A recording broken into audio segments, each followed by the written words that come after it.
Rum da da da da da do da do. Da dum da da da da dum. Da da da da dum.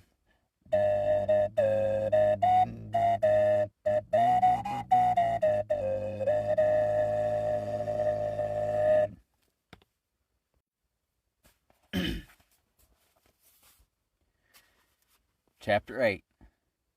Hunting. Ged had set off down the road from Rayalby in the winter dark before sunrise, and before noon he came to the port of Gaunt.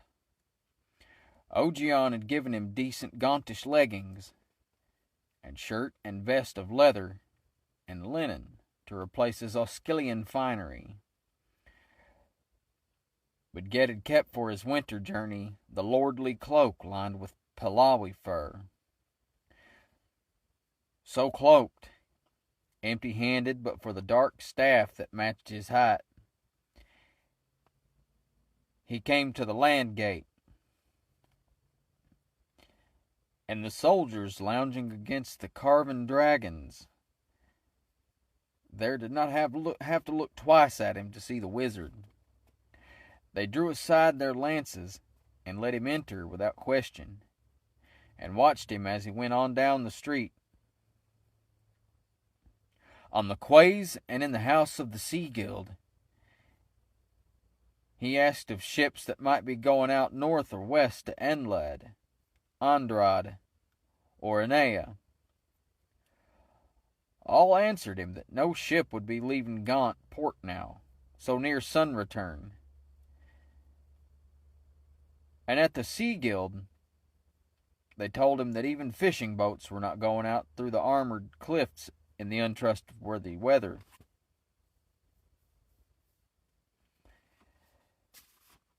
They offered him dinner at the buttery there in the Sea Guild. A wizard seldom has to ask for his dinner. He sat a while with those longshoremen, shipwrights, and weather workers, taking pleasure in their slow, sparse conversation, their grumbling Gauntish speech. There was a great wish in him to stay here on Gaunt,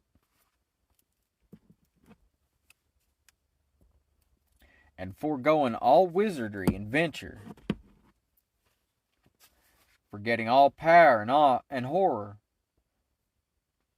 to live in peace like any man on the known, dear ground of his homeland. This was his wish, but his will was other. He did not stay long in the Sea Guild, nor in the city, after he found there would be no ships out of port. He set out walking along the bay shore till he came to the first of the small villages that lie north of the city of Gaunt.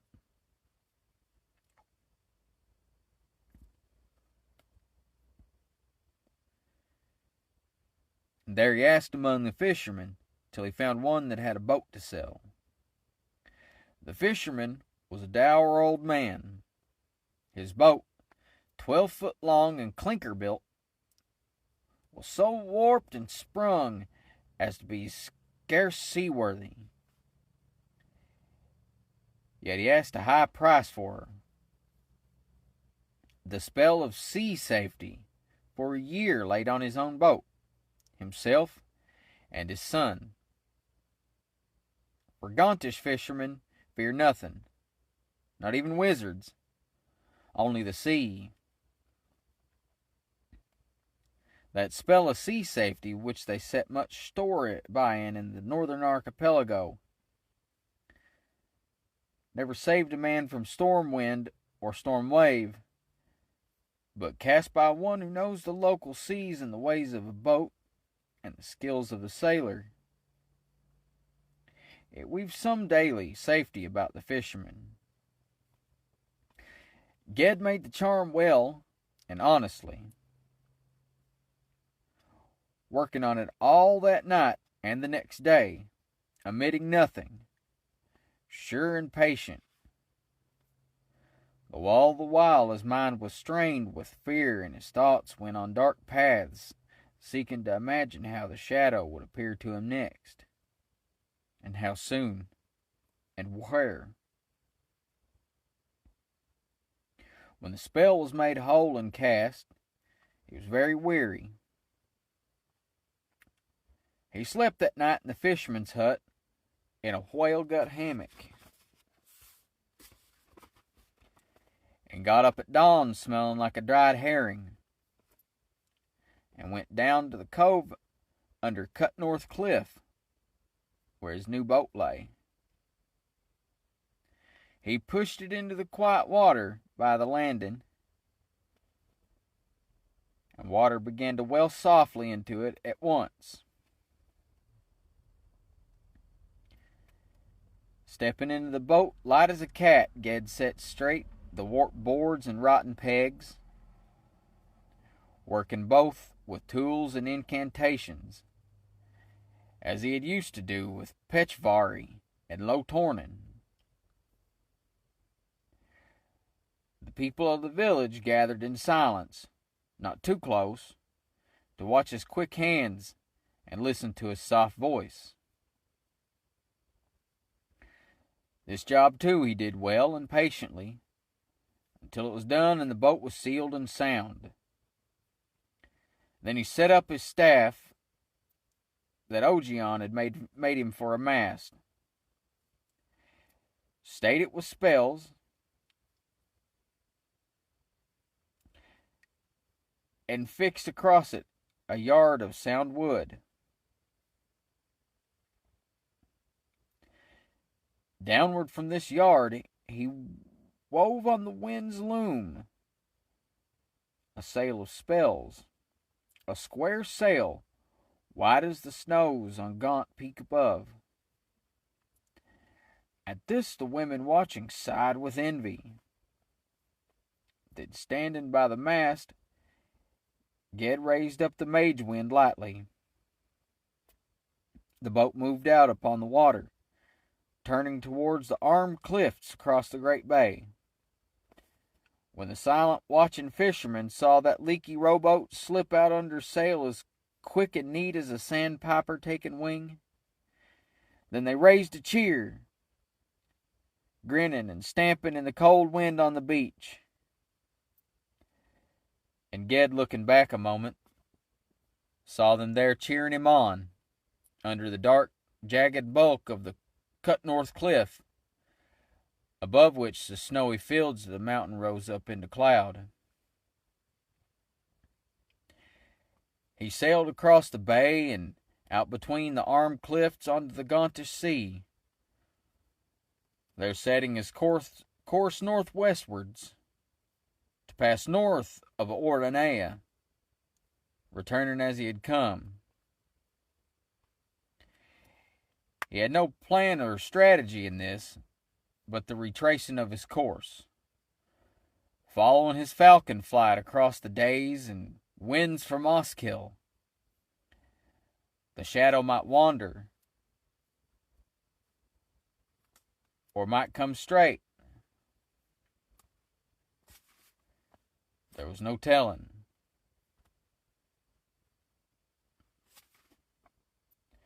But unless it had withdrawn again wholly into the dream realm, it should not miss Ged coming openly, over open sea, to meet it. On the sea he wished to meet it, if meet he must. He was not sure why this was, yet he had a terror of meeting the thing again on dry land. Out of the sea there rose storms and monsters, but no evil powers. Evil is of earth, and there is no sea, no running of river or spring, and the dark land where once Ged had gone. Death is the dry place. Though the sea itself was a danger to him in the hard weather of the season, that danger and change and instability seemed to him a defense and chance. And when he met the shadow in his final end of his folly, he thought, maybe at least he could grip the thing, even as it gripped him, and drag it with the weight of his body and the weight of his own death into the darkness of the deep sea, from which, so held, it might not rise again. So at least his death would have put an end to the evil he had loosed by living. He sailed a rough chopping sea above which clouds drooped and drifted in vast mournful veils. He raised no mage wind now, but used the world's wind, which blew keen from the northwest. And so long as he maintained the substance of his spell-woven sail, often with a whispered word, the sail itself set and turned itself to catch the wind. Had he not used that magic, he would have been hard put to keep the crank little boat on such a course, on that rough sea. On he went, and kept keen lookout on all sides. The fisherman's wife had given him 2 loaves of bread and a jar of water, and after some hours, when he was first in sight of Camaber Rock, the only isle between Gaunt and Oronea, he ate and drank, and thought gracefully of the silent Gauntish woman who had given him the food. On past the dim glimpse of land he sailed, tacking more westerly now, in a faint dank drizzle that over land might be a light snow. There was no sound at all but the small creaking of the boat and light slap of waves on her bow. No boat or bird went by. Nothing moved but the ever-moving water and the drifting clouds, the clouds that he remembered dimly as flowing all about him, as he, a falcon, flew east on this same course he now followed to the west. And he had looked down on the gray sea then as now he looked up at the gray air. Nothing was ahead when he looked around. He stood up, chilled, weary of this gazing and peering into empty murk.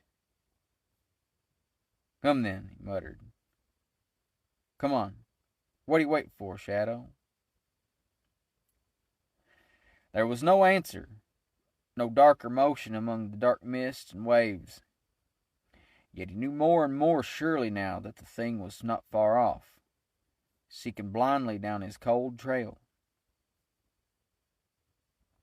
And all at once he shouted out aloud, "I am here! I gad the sparrowhawk, and I summon my shadow!"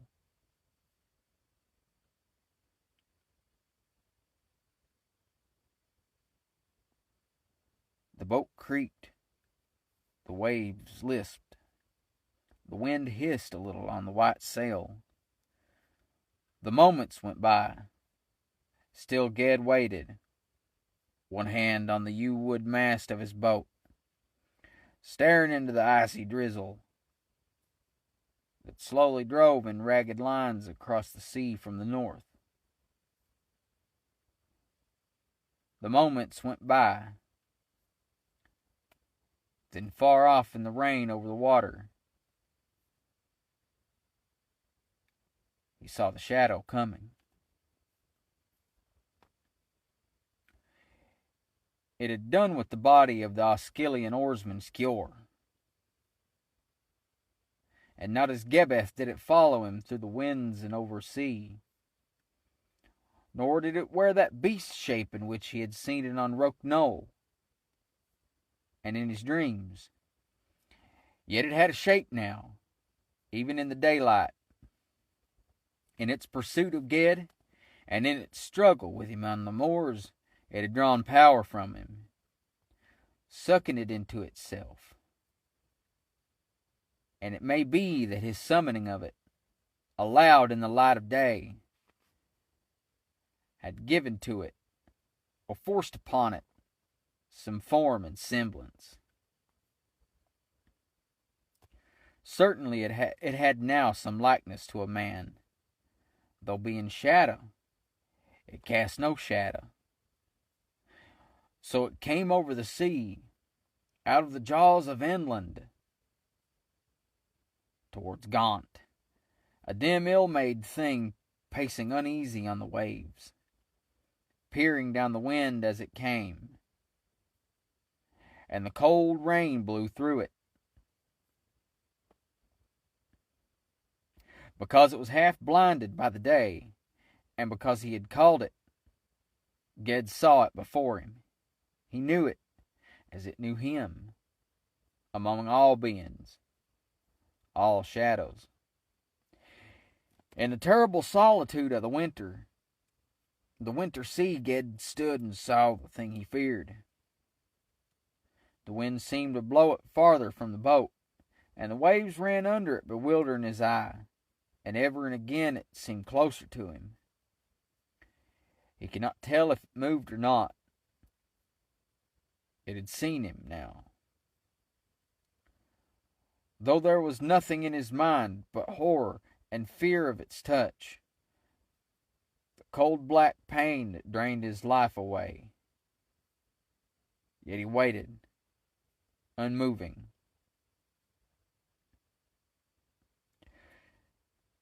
Then all at once, speaking aloud, he called the mage wind strong and sudden into his white sail, and his boat leapt across the grey waves, straight at the lowering thing that hung upon the wind. In utter silence, the shadow, wavering, turned and fled. Upwind it went, northward. Upwind Ged's boat followed. Shadow speed against magecraft, the rainy gale against them both. And the young man yelled to his boat, to the sail and the wind and the waves ahead, as a hunter yells to his hounds when the wolf runs in plain sight before them. And he brought into that spell-woven sail a wind that would have split any sail of cloth, and that drove his boat over the sea like a scud of blown foam, closer always to the thing that fled. Now the shadow turned, making a half circle, and appearing it all at once more loose and dim, less like a man, more like mere smoke blowing on the wind.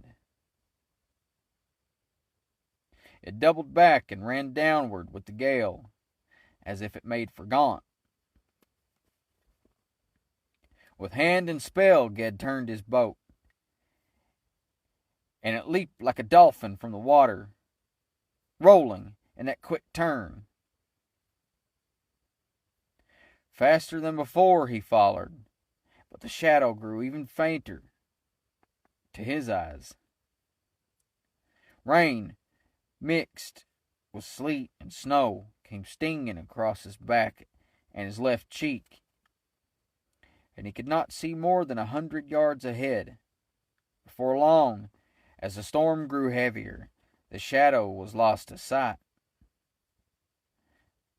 But Ged was sure of its track, as if he followed the beast's track over snow, instead of a wraith fleeing over water. Though the wind blew his way, now he held the singing mage wind in the sail, and flake foam shot from the boat's blunt prow, and she slapped the water as she went.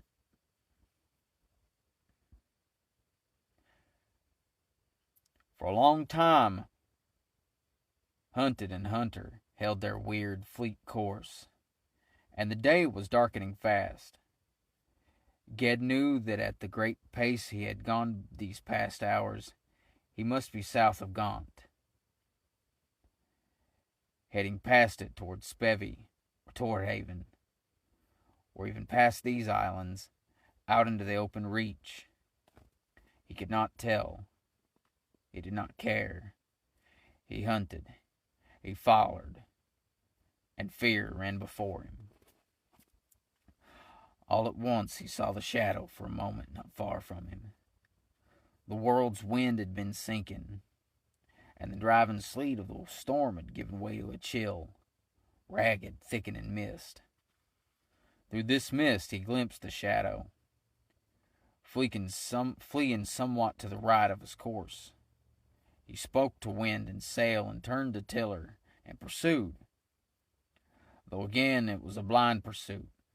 The fog thickened fast, boiling and tattering where it met with the spell wind, closing down all around the boat, a featureless pallor that deadened light and sight. Even as Ged spoke the first word of a clearing charm, he saw the shadow again, still to the right of his course, very near, and going slowly. The fog blew through the faceless vagueness of its head. Yet it was shaped like a man, only deformed and changing, like a man's shadow. Ged veered the boat once more, thinking he had run his enemy to the ground. In that instant, it vanished, and it was his boat that ran aground, smashing upon shoal rocks that the blowing mist had hidden from his sight. He was pitched nearly out, but grabbed hold on the mast staff before the next breaker struck.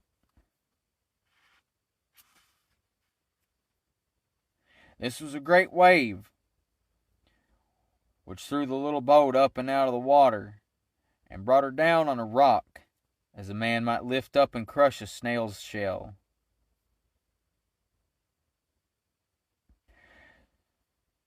Stout and wizardly was the staff Ogeon had shaped. It did not break, and buoyant as a dry log it rode the water. Still grasping it, Ged was pulled back as the breakers streamed back from the shoal, so that he was in deep water, and saved till the next wave from battering on the rocks. Salt blinded and choked, he tried to keep his head up and to fight the enormous pull of the sea.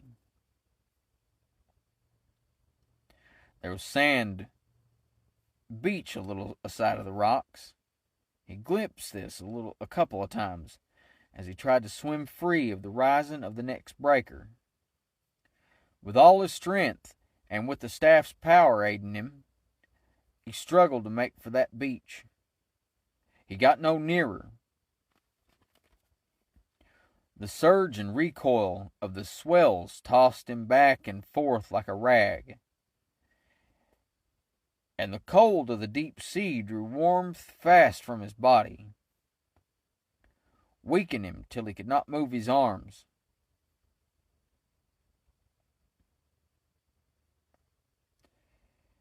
He had lost sight of rocks and beach alike, and did not know what way he faced. There was only a tumult of water around him, under him, over him, blinding him, strangling him, drowning him.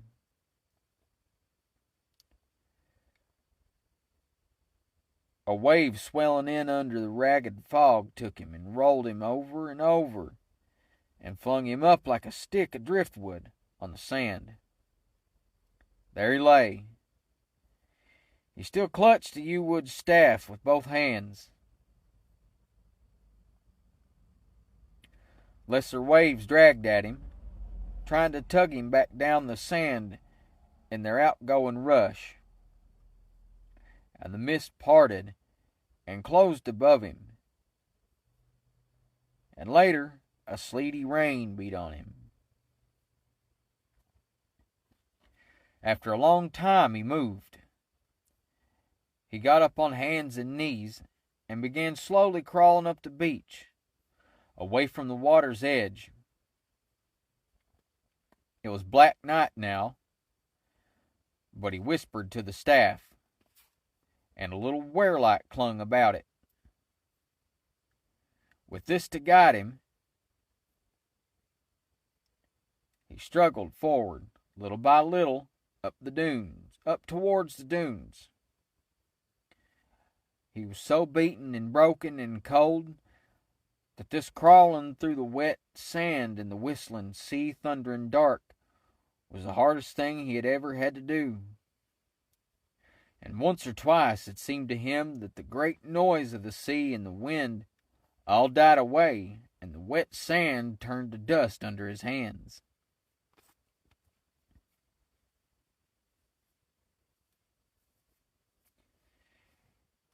And he felt the unmoving gaze of strange stars on his back. But he did not lift his head, and he crawled on. And after a while he heard his own gasping breath, and felt a bitter wind beat the rain against his face. The moving brought a little warmth back into him at last, and after he had crept up into the dunes, where the gusts of rainy wind came less hard, he managed to get up on his feet.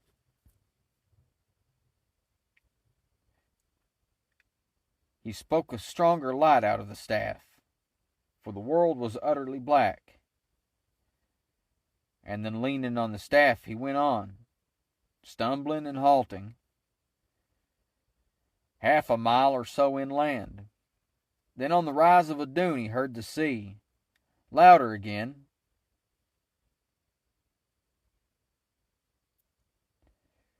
Then on the rise of a dune he heard the sea, louder again. Not behind him, but in front. The dunes sloped down again to another shore. This was no island he was on, but a mere reef, a bit of sand in the midst of the ocean. He was too worn out to despair, but he gave a kind of sob and stood there, bewildered, leaning on his staff for a long time. Then doggedly he turned to the left, so the wind would be at his back at least, and shuffled down the high dune, seeking some hollow among the ice-rimed.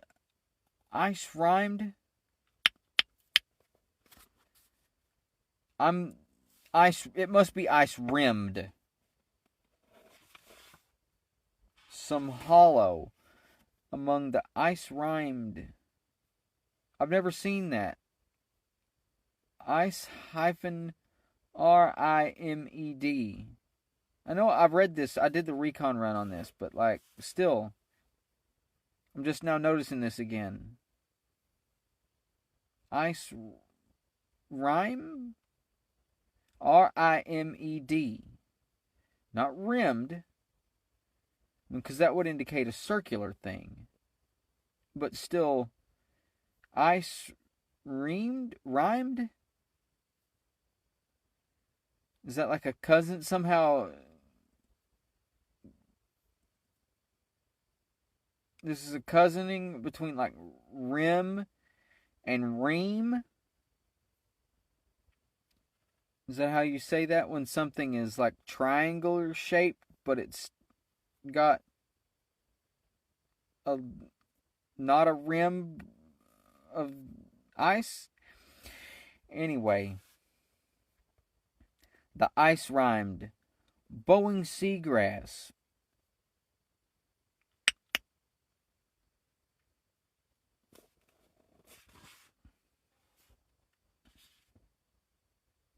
Then doggedly he turned to the left, so the wind would be at his back at least, and shuffled down the high dune, seeking some hollow among the ice-rimed, bowing seagrass, where he could have a little shelter. As he held up the staff to see what lay before him, he caught a dull gleam at the farthest edge of the circle of wearlight. A wall of rain-wet wood. It was a hut or a shed, small and rickety, as if a child had built it.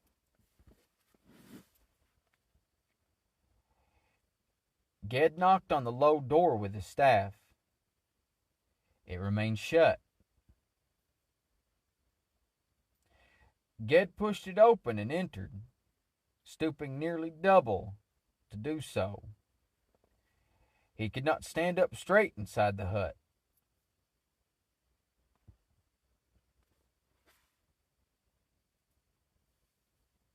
Coals lay red in the fire pit,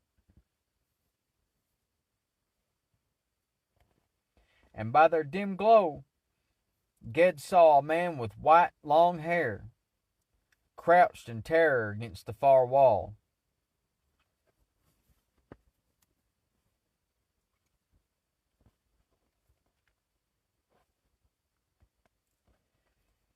And another, man or woman he could not tell, peering from a heap of rags or hides on the floor. "I won't hurt you," Ged whispered. They said nothing. He looked from one to the other. Their eyes were blank with terror. When he laid down his staff, the one under the pile of rags hid whimpering.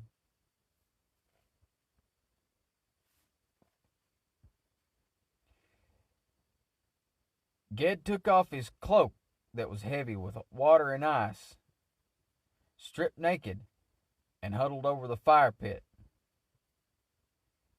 "Give me something to wrap myself in," he said. He was hoarse and could hardly speak for the chattering of his teeth and the long shudders that shook him.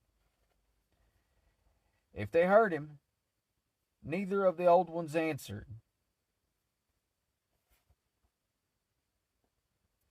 He reached out and took a rag from the bed heap, a goat hide.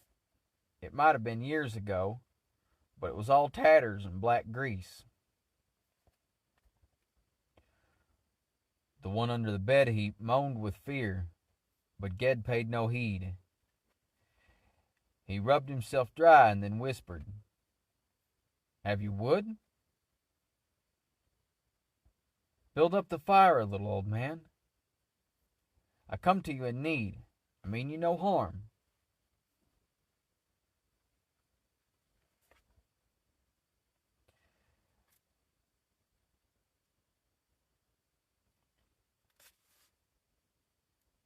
The old man did not move, watching him in a stupor of fear. "Do you understand me? Do you speak no Hardic?" Ged paused, and then asked, "Kargad?" At that word, the old man nodded all at once, one nod, like a sad old puppet on strings.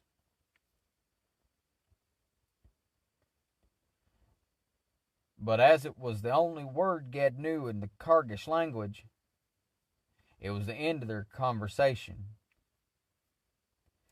He found wood piled by one wall, built up the fire himself, and then with gestures asked for water, for swallowing seawater had sickened him, and now he was parched with thirst.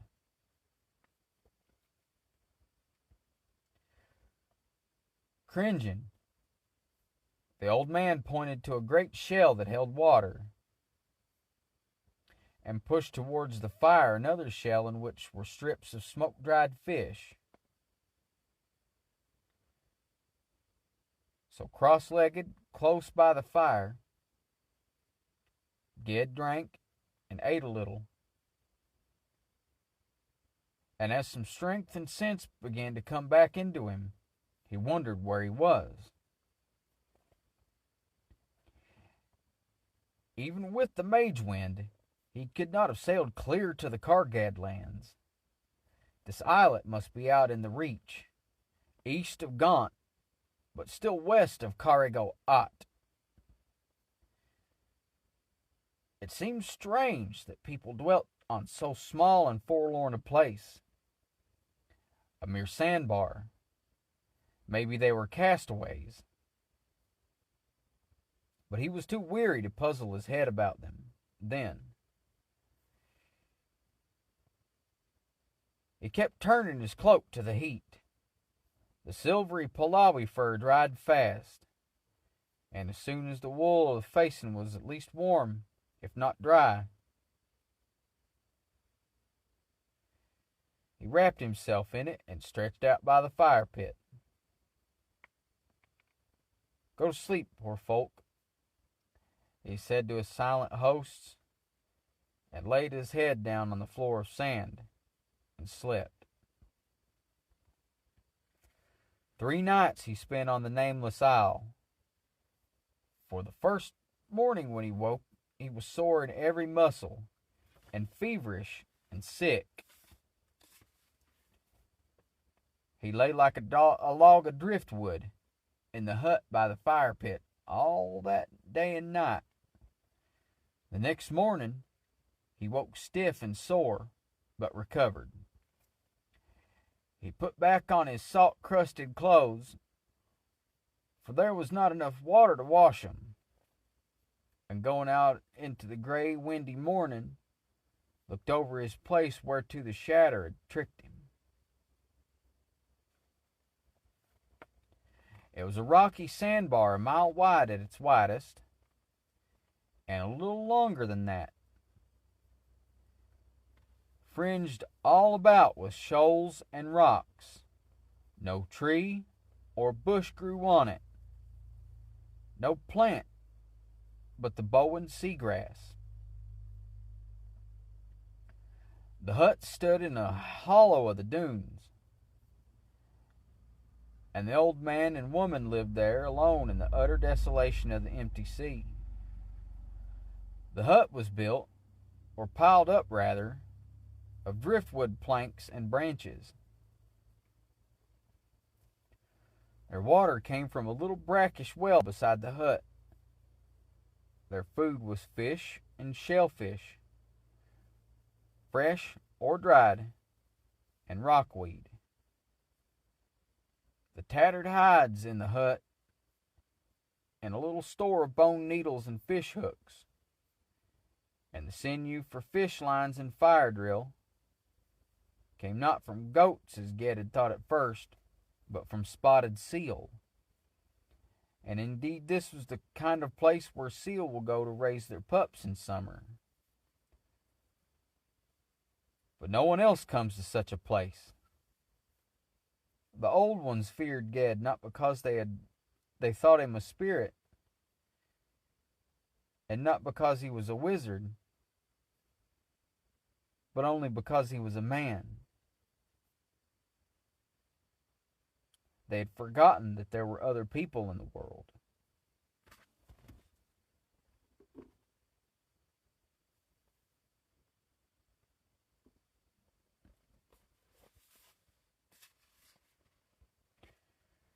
The old man's sullen dread never lessened.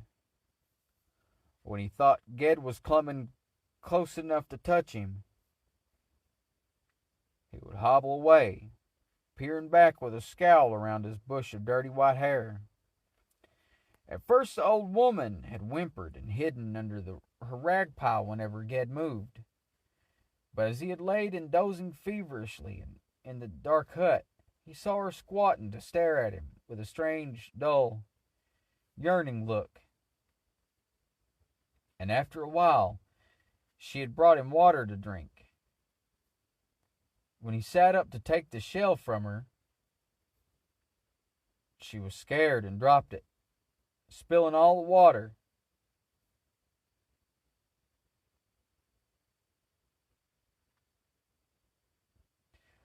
And then she wept and wiped her eyes with her long, whitish gray hair. Now she watched him as he worked down on the beach, shaping driftwood and planks from his boat that had washed ashore into a new boat. using the old man's crude stone adze and a binding spell. This was neither a repair nor a boat building, for he had not enough proper wood and must supply all his wants with pure wizardry. Yet the old woman did not watch his marvelous work so much as she watched him, with that same craven look in her eyes. After a while she went off, and came back presently with a gift.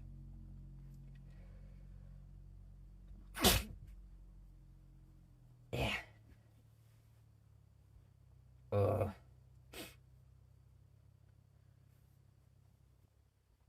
After a while, she went off and came back presently with a gift.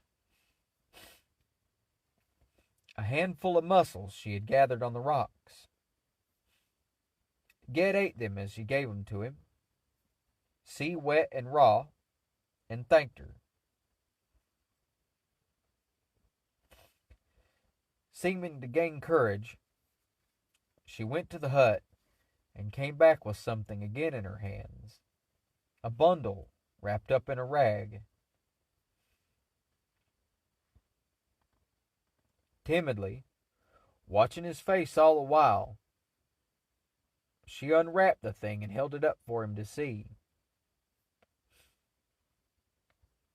It was a little child's dress of silk brocade, stiff with seed pearls, stained with salt, yellow with tears.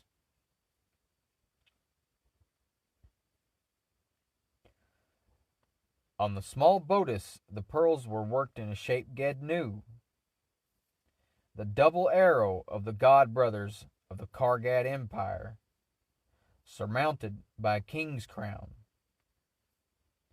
The old woman, wrinkled, dirty, clothed in an ill-sewn sack of sealskin, pointed at the little silken dress and at herself, and smiled,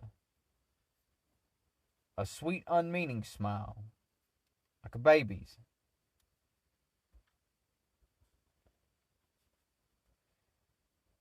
From some hiding place sewn in the skirt of the dress, she took a small object, and this was held out to Ged. It was a bit of dark metal, a piece of broken jewelry, perhaps, the half circle of a broken ring. Ged looked at it, but she gestured that he take it, and was not satisfied until he took it. Then she nodded and smiled again. She had made him a present, but the dress she wrapped up carefully in its greasy rag coverings, and she shuffled back to the hut to hide the lovely thing away. Ged put the broken ring into his tunic pocket with almost the same care, for his heart was full of pity. He guessed now that these two might be children of some royal house of the Kargad Empire. A tyrant or usurper who feared to shed kingly blood had sent them to be cast away, to live or die on an uncharted islet far from Karigoat. One had been a boy of 8 or 10, maybe, and the other a stout baby princess in a dress of silk and pearls, and they had lived on alone 40 years, 50 years, on a rock in the ocean, prince and princess of desolation. But the truth of this guess he did not learn until years later. The quest of the ring of Erith Akba led him to the Kargad lands and to the tombs of Atuan. His third night on the isle lightened to a calm, pale sunrise. It was the day of sun return, the shortest day of the year. His little boat of wood and magic, scraps and spells, was ready. He had tried to tell the old ones that he would take them to any land, Gaunt, or Spevey, or the Torkels. He would have left them, even on some lonely shore of Carrigo Ott, if they asked it of him.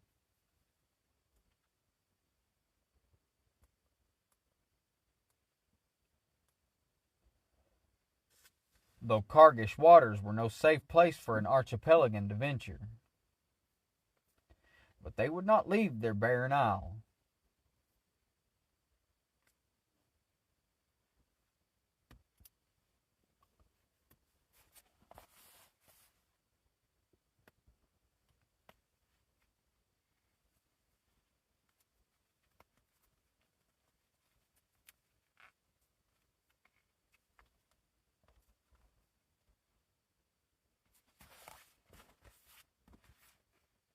There we go. But they would not leave their barren isle. The old woman seemed not to understand what he meant with his gestures and quiet words. The old man did understand, and refused. All his memory of other lands and other men was a child's nightmare of blood and giants and screaming. Ged could see that in his face, as he shook his head and shook his head. So Ged that morning filled up a sealskin pouch with water at the well, and since he could not thank the old ones for their fire and food, and had no present for the old woman, as he would have liked, he did what he could, and set a charm on that salty, unreliable spring. The water rose up through the sand as sweet and clear as any mountain spring in the heights of Gaunts. Nor did it ever fail. Because of it, that place of dunes and rocks is charted now, and bears a name. Sailors call it Springwater Isle. But the hut is gone, and the storms of many winters have left no sign of the two who lived out their lives there and died alone. They kept hidden in the hut, as if they feared to watch, when Ged ran his boat out from the sandy south end of the isle.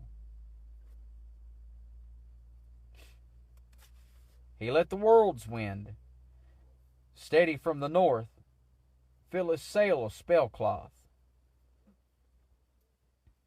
and went speedily forth over the sea. Now this sea quest of Ged's was a strange matter, for as he well knew, he was a hunter who knew neither what the thing was that he hunted, nor where in all earth sea it might be. He must hunt it by guess, by hunch, by luck, even as it had hunted him.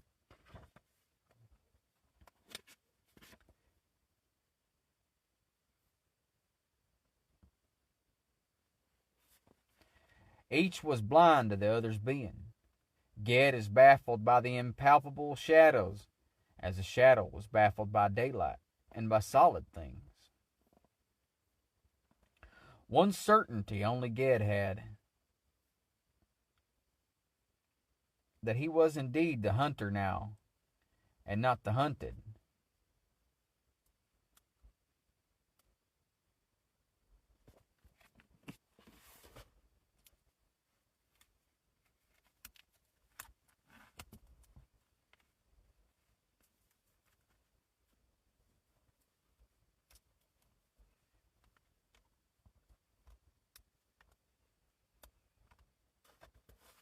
There.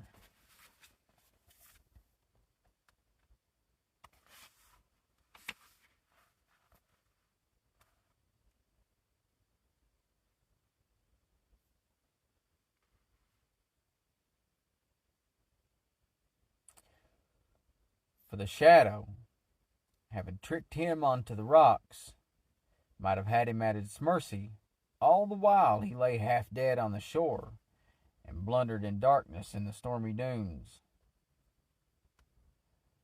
But it had not waited for that chance. It had tricked him and fled away at once.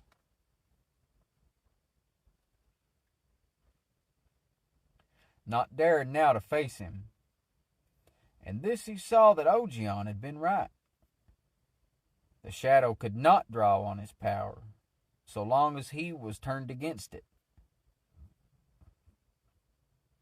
So he must keep against it, keep after it.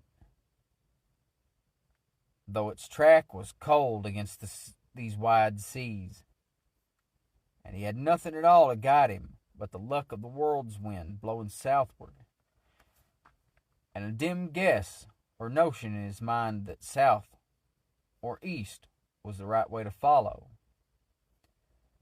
By nightfall he saw away off on his left hand the long, faint shoreline of a great land, which must be Carrigoat. He was in the very sea roads of those white barbaric folk. He kept a sharp watch out for any Kargish longship or galley, and he remembered, as he sailed through red evening, that morning of his boyhood in Ten Alders village, the plumed warriors, the far, the mist, and thinking of that day he saw all at once, with a qualm in his heart, how the shadow had tricked him with his own trick, bringing that mist about him on the sea as if bringing out his own past, blinding him to danger and fooling him to his death. He kept his course to the southeast, and the land sank out of sight as night came over the eastern edge of the world.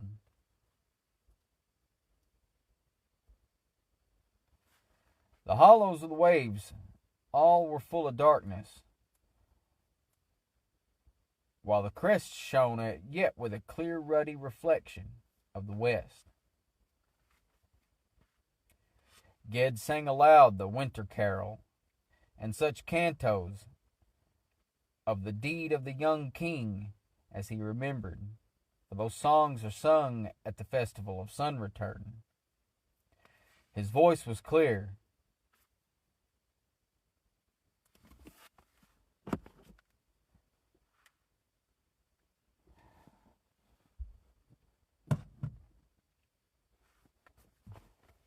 His voice was clear, but it fell to nothing in the vast silence of the sea. Darkness came quickly, and the winter stars. All that longest night of the year he waked, watching the stars rise upon his left hand and wheel overhead and sink into far black waters on the right,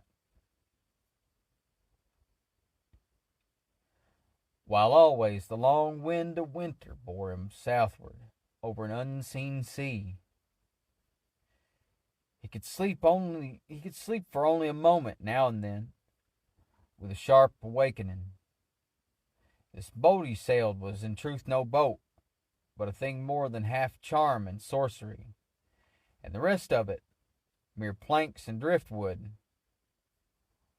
which if he let slack the shaping spells and the binding spell upon them, would soon enough lapse and scatter and go drifting off as a little flotsam on the waves.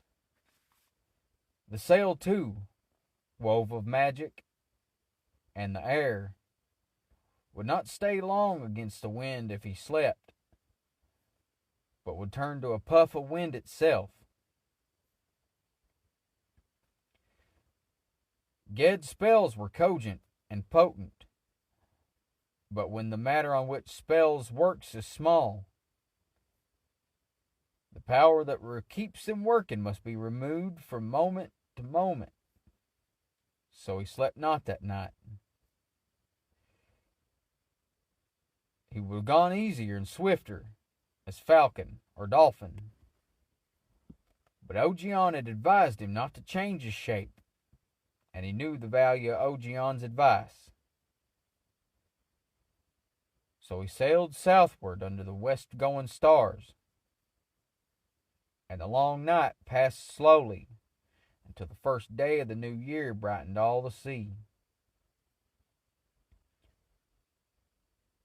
Soon after the sun rose, he saw land ahead.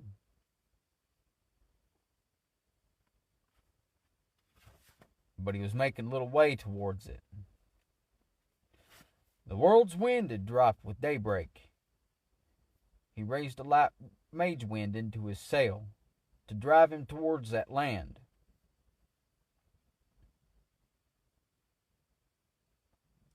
At the sight of it, fear had come into him again. The sinking dread that urged him to turn away, to run away.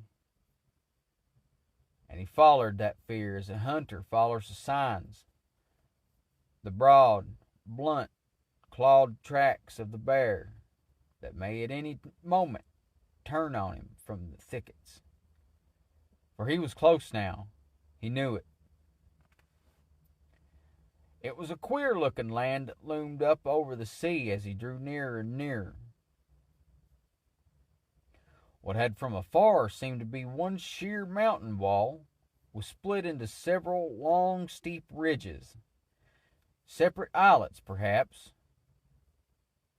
between which the sea ran in narrow sounds or channels.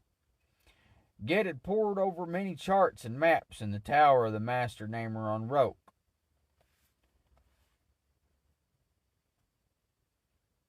But those had been mostly of the archipelago and the inner seas. He was out in the East Reach now, and did not know what this island might be. Nor had he much thought for that.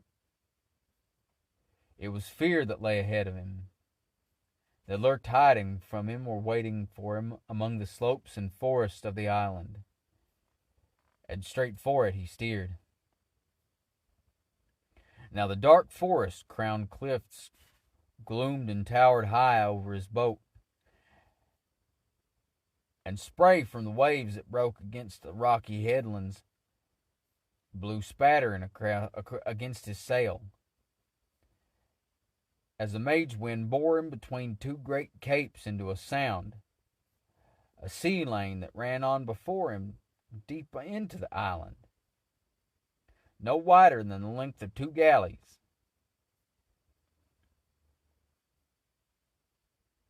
The sea, confined, was restless and fretted at the steep shores. There were no beaches, for the cliffs dropped straight down into the water that lay darkened by the cold reflection of their heights. It was windless and very silent.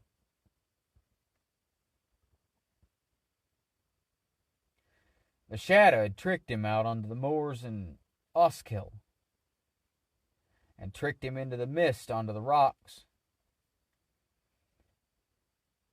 And now would there be a third trick?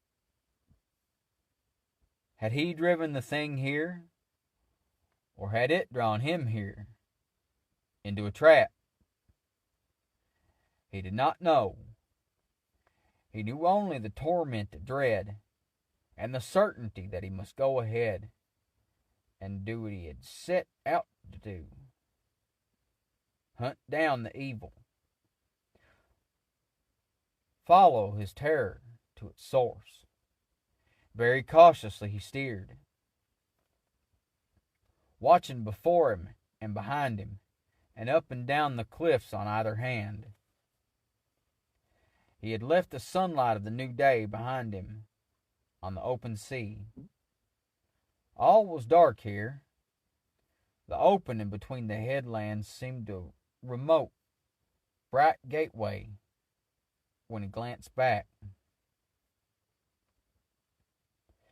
The cliffs loomed higher and ever brighter overhead as he approached the mountain route for which they sprang,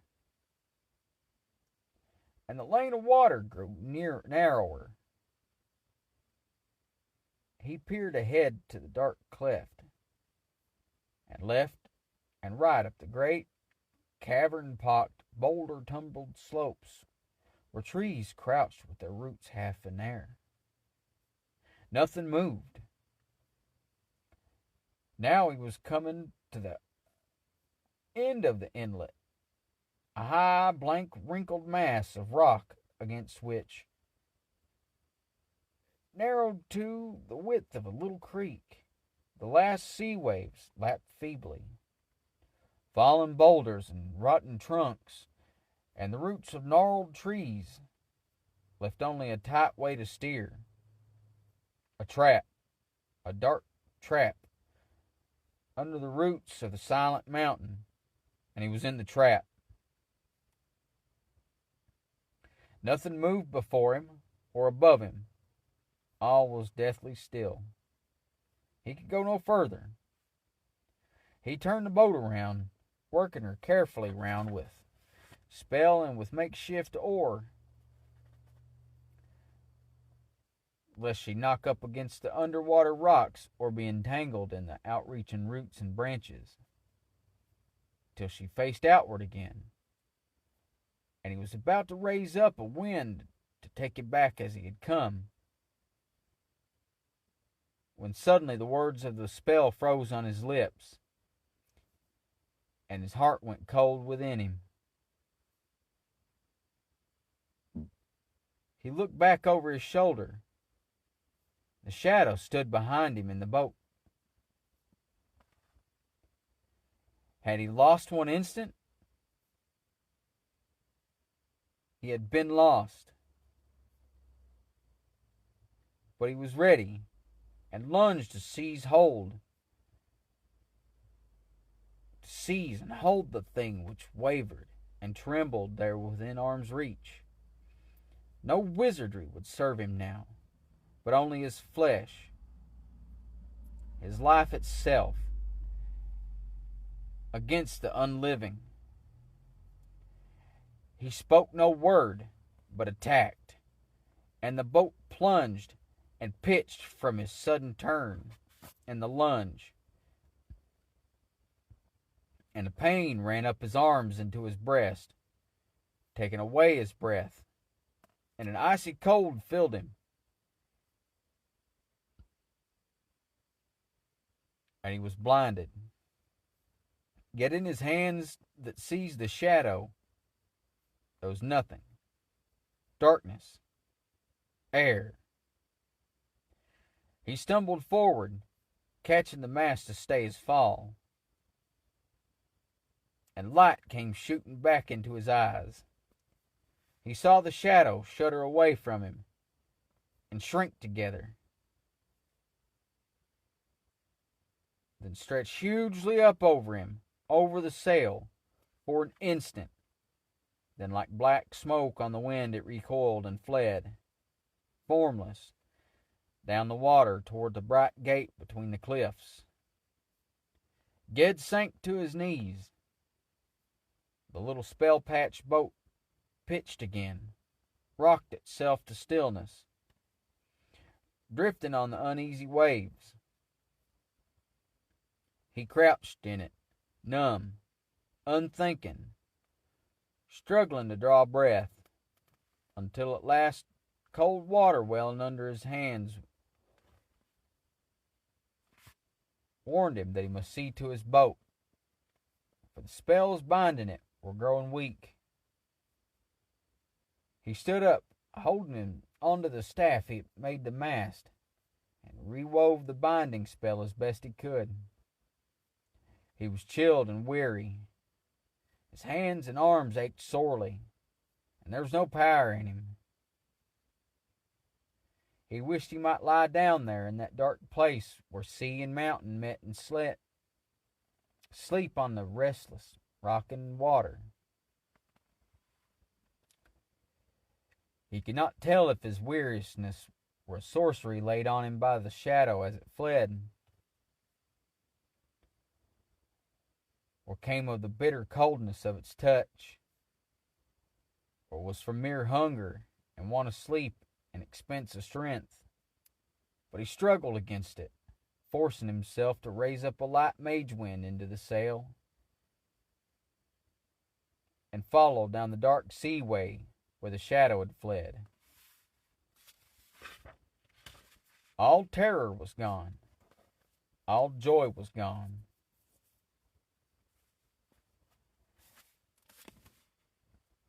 It was a chase no longer. He was neither hunted nor hunter now. For the third time they had met and touched. He had of his own will turned to the shadow, seeking to hold it with living hands. He had not held it, but he had forged between them a bond, a link that had no breaking point. There was no need to hunt the thing down, to track it, nor would its flight avail it. Neither could escape.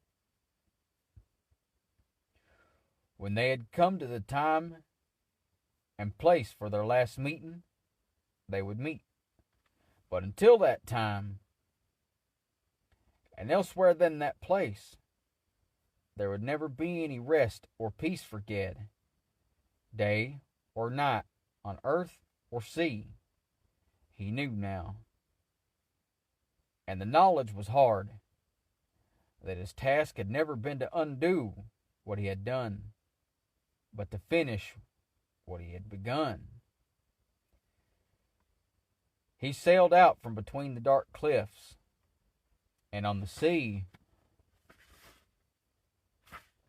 was broad, bright morning, with a fair wind blowing from the north.